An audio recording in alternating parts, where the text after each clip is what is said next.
नमस्कार प्रिय दर्शक बंधु आपण समस्त को टीबीसी ओडिया चैनल रे स्वागत। आजर एही वीडियो रे मु आपण माननकु जेउ औषध विषय कहबाकू जाउछि सेई औषध जदि जणे पुरुष व्यवहार करिवो पुरुषर अनेक गुड़े समस्या समाधान हेबो। जेमिति जणे पुरुष जदि निज स्त्रीटी को सुख देई पारु नाही ताकू केबे हेले पुरुष कुहाजिबो नाही, ताकू अण पुरुष कुहाजिबो, जोटा कि स्त्री मानक अनुसारे। कारण स्त्री सबुबले चाहूए जे स्वामीटी भल भाव ताको खुशी दौ बा सुख देउ।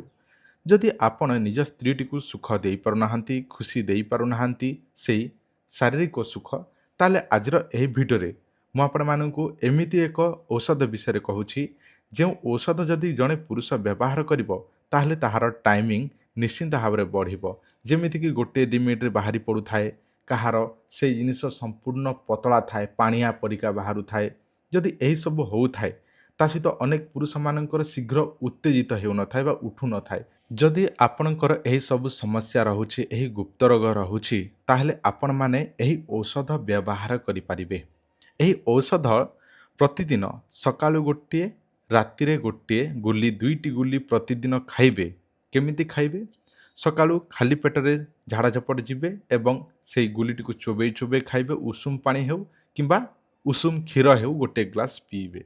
आउ रात्र समय भात खाइबा पूर्वर बा रुटी खाइबा पूर्वर खाइबा पूर्वर कौन करिवे? खाली पेटरे चोबे चोबे खाइबे, उषुम क्षीर किंबा उषुम पानी पीबे। एही परी जदि आपण एही औषध बा एही औषधर ना हेउछि डबल शक्ति औषध। एही औषधटी को जदि आपण माने प्रतिदिन 2टी गोली खाइबे, सकाळु गोटे राति रे गोटे, एही परी 3 मास पर्यंत जदि एही औषध खाइदेबे ताले आपणक शरीर रे घोड़ा परी ताकत आसीबाकू लागिबो। ता सहित आपणकर बयस जेते हेइथाउ ना काहेकि 16 वर्षर भेंडिया टोका परी ताकत आसीबाकू लागिबो। जदि आपणकर बयस जेमिति कि 50-60 हेलाणी तथापि आपणकर इच्छा अछि आपणकर से सब समस्या को ठीक करिया पई, ताहले मध्य एही औषध व्यवहार करि परिबे। किंतु जेमिति कि बयस जदि 50 रु ऊर्ध्व हो जाउछि ताहले कम से कम 6 मास पर्यंत एही औषध व्यवहार करबाको पड़िबो। आउ जो मानकर 50 तळकू से मानकर जोटा कि 3 मास भीतर ही कोर्स क्लियर हो जिवो। आउ जदि 3 मास रु अधिका जदि व्यवहार करिवे ताले आपणकर टाइमिंग आहुरी अधिका हबो। जहाँ तो हेइतिबो ताटारु अधिका हबो। मु अनेक लोकन को दउछि, जेमिति को आज को बहुत दिन धरि हेलानी लोक मान को देई आछे औषध। एही औषध जो माने भी व्यवहार करछन तांको रिजल्ट सबुठारु मस्त रहुछि बा भल रहुछि। जदि आपण मध्य एही औषध नेबा पई चाहुछंती बा एही औषध आमठारु केमिति पाइबे, एही औषध केमिति तयारी हेइछि आपण मानकु जणे दउछि। एही औषध 128 प्रकार चेरी मूलीरु कि नेकी तयारी हेइछि। देखो एही औषध जदि खाइबे ताले आपणकर सबु गुप्त रोग ठीक हेजिवो, नपुंसकता दूर हेजिवो, आपणकर लिंग जदि शिथिलता पड़ी जाइछि ताहले मध्य ठीक हेजिवो, आपणकर स्ट्रांग रहू नाही ताले स्ट्रांग हबाकू लागिवो। एवं टाइमिंग आपणकर गोटे 2 मिनिट भीतर बाहरी पड़ुछि ताले आपणकर 45 मिनिट पर्यंत हाईएस्ट आपणकर जिवो। एटा जानि रखंतु।